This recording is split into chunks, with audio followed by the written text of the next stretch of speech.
Okay, I'm just gonna knock this out real fast. I think this is day 21. I'm a real tired girl, had a big fun day, and I did my trip today. I woke up and I didn't have, all I had was beans and rice for breakfast. I guess I didn't have any oat milk or something. I didn't want oatmeal and nothing oaty for breakfast, so I made like beans and rice. Oh yeah, and I had some potatoes. I made some like a fried potato thing, fried potato pancake, and I made enough that I could take it with me on my trip because I was going to take a trip, and I knew that I would be good to have some extra healthy food.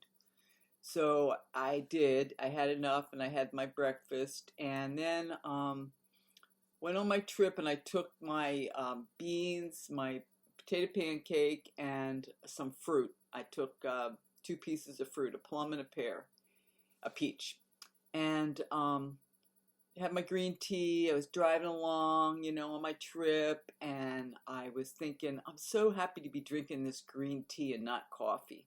So that's like real progress. Didn't have time for my yoga really. I mean, I did, but I didn't, and so I just took off.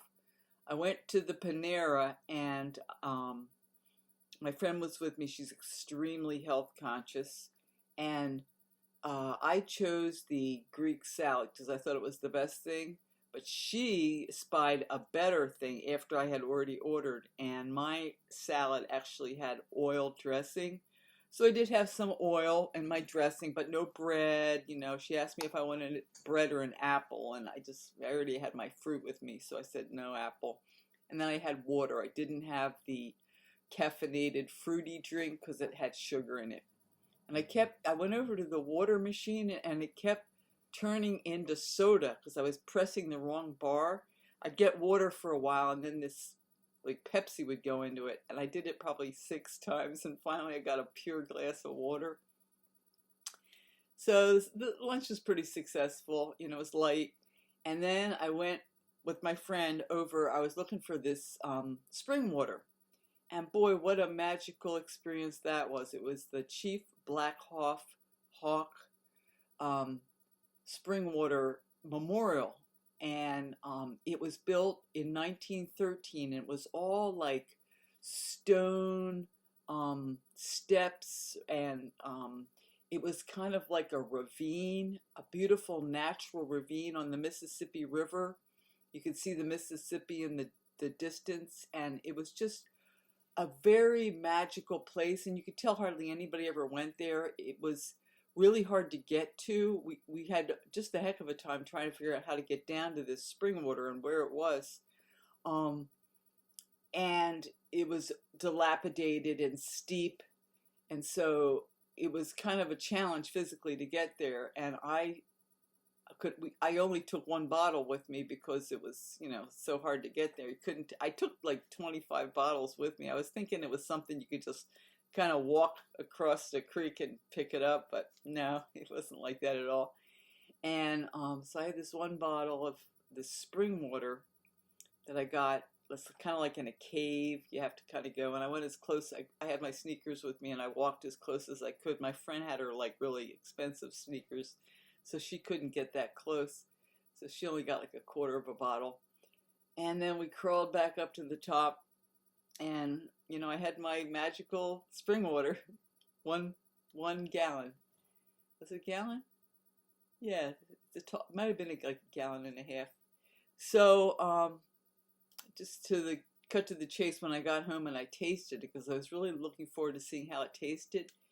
It didn't taste at all. It's like it was very taste free, and I'd be interested to see what the analysis on it was, but it was just very taste free. And I'm looking forward to making like a cup of tea with it. It's going to be like my special reserve water, because it's probably the only gallon I'm ever going to get out of it.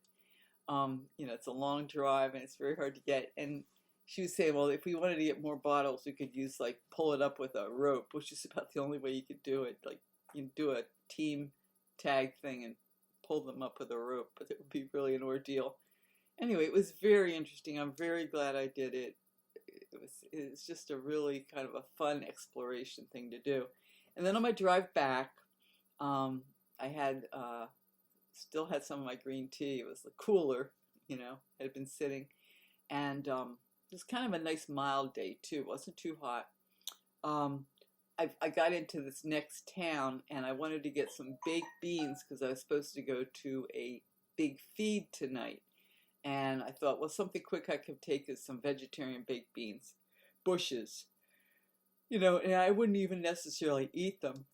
It's just something I could contribute to like the potluck. So I went into the store, I got the baked beans, I came out, and then I got out of the back my Mexican dish and with the potatoes, and I ate that. I had a spoon with me, and then I had a piece of fruit, and it was perfect because by that time I needed a little something, and it was a perfect snack. So then I got home, I was doing this and that. I think I had a little mousse when I got back because I had been telling my friend about this chocolate mousse recipe. Had some blueberries with it. Then I went over to my friends and we were procrastinating around, and she likes to go to a Mexican restaurant, and she doesn't have a car, so I drove her over there.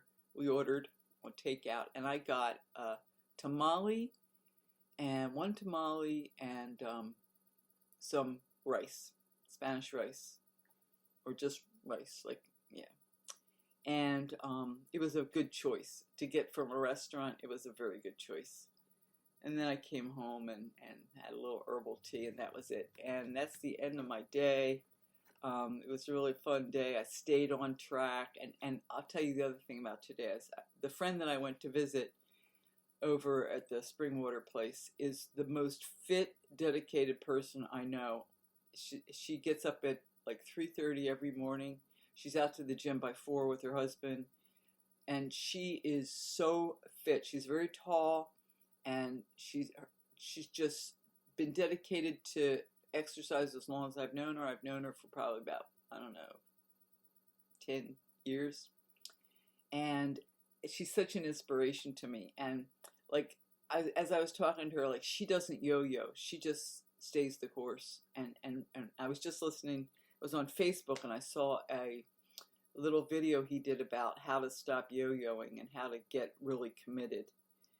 Just to get really success and make it permanent. And she's made it permanent, and it's always good to have that person in your life who actually does it, who actually does the hard thing and gets the great results. Because if you don't know a person who does it, you might think it's impossible. It's just something in a magazine. It's mythical.